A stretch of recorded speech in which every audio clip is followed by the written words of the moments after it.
Leon Edwards and the sting of defeat. When it comes to gritting your teeth and bouncing back, few fighters have as compelling a story as Leon Edwards. Not long ago, he reigned supreme as the UFC welterweight champion. He had the belt, the accolades, the fans, and the undeniable swagger that comes with defending your crown on the biggest stage in the world. Then came his showdown with Belal Muhammad, a fight that turned into one of the most difficult pills he's ever had to swallow. For Leon, losing the belt to Belal was more than just a setback. It felt like a twist of fate, especially considering he wasn't convinced that he had displayed his best form that night. In his mind, had it been anyone else, maybe the disappointment would have felt less personal. But Belal was that one fighter who truly got under his skin. Sometimes, personal chemistry in the cage, or lack thereof, can make all the difference in how a fighter mentally processes a defeat. Leon was so taken aback that he initially couldn't bring himself to rewatch the entire match. Belal Muhammad vs. Jack Della, and Leon's revenge dream. In a twist that makes the welterweight landscape even more thrilling, Belal Muhammad is set to defend his title against Jack Della Maddalena, better known as JDM, at UFC 314. The mere mention of this matchup has fans buzzing, and not just because both fighters are lethal forces in their own right. For Leon Edwards, this fight holds a special significance. While he respects JDM's skill set and even admits that Jack has a real shot at taking the belt, part of him can't help but root for Belal. Why? Because if Belal retains the championship, Leon has a clear path toward exacting his revenge and reclaiming the belt from the very man who dethroned him. It's a deliciously personal angle. Leon has been openly frank about Belal being, in his words, just an annoying human being. Whether it's the way Belal talks, the way he carries himself, or the mere memory of losing to him, Leon feels an extra sting whenever the topic of Belal is raised. And in combat sports, a little animosity can be pure gold. That emotional edge, the resentment, and the craving for payback sometimes brings out the absolute best in a fighter.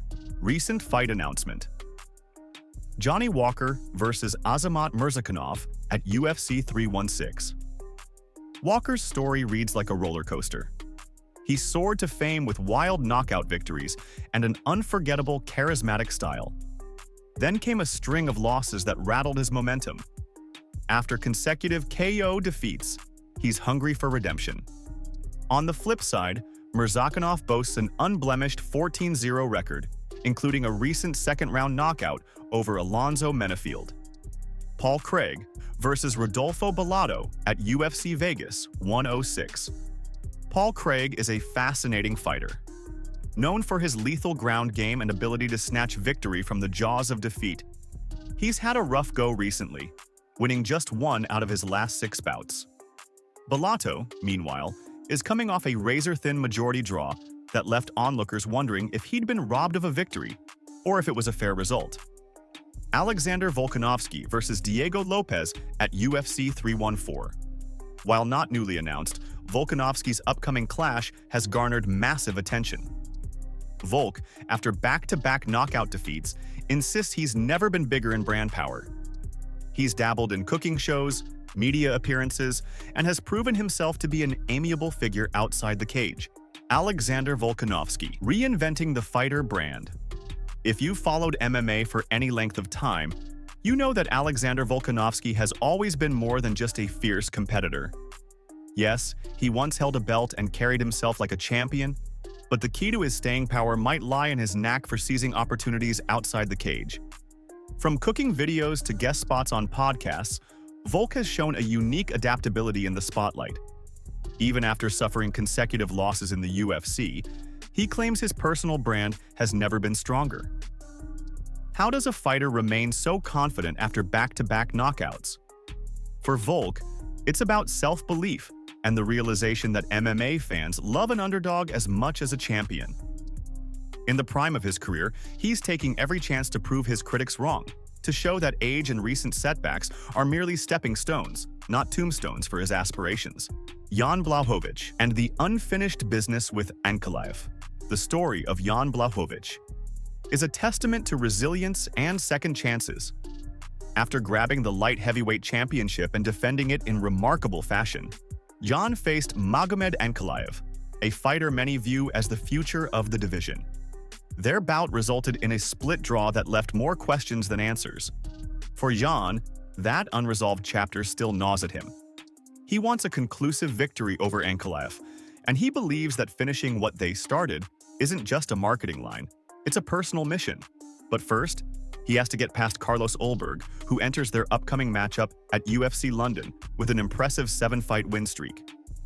Ulberg's striking has turned heads, and many fans consider him a potential dark horse in the light heavyweight division.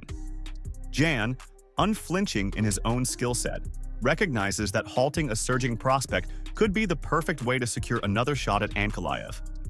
If he topples Ulberg convincingly, the momentum, and arguably the moral high ground, swings firmly into Jan's favor. Garry's frustrations and welterweight chaos. Dropping down a weight class for a moment, the welterweight division continues to be the center of heated debates, especially when the subject is who deserves a title shot.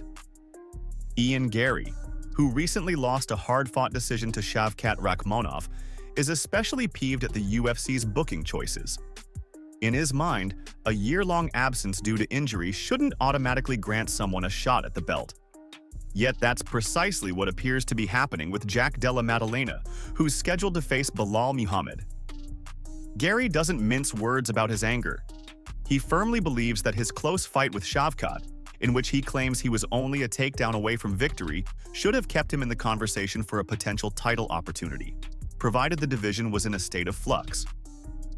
But the UFC seems to have moved on, at least temporarily, leaving Garry to vent on social media and in interviews about the entire matchmaking process, Jon Jones, Tom Aspinall, and the heavyweight quandary. No discussion of contemporary MMA drama would be complete without bringing up Jon Jones. Fresh off defeating Cyril Gane for the heavyweight belt, Jones finds himself at the center of a brand new puzzle, a potential clash with Tom Aspinall. Tom's impressive performance in capturing the interim title thrust him firmly into the conversation as the next legitimate threat to Jones's throne. However, swirling rumors suggest that Jon wants a full 6 months of training once the fight is officially booked, throwing a potential summertime showdown into doubt.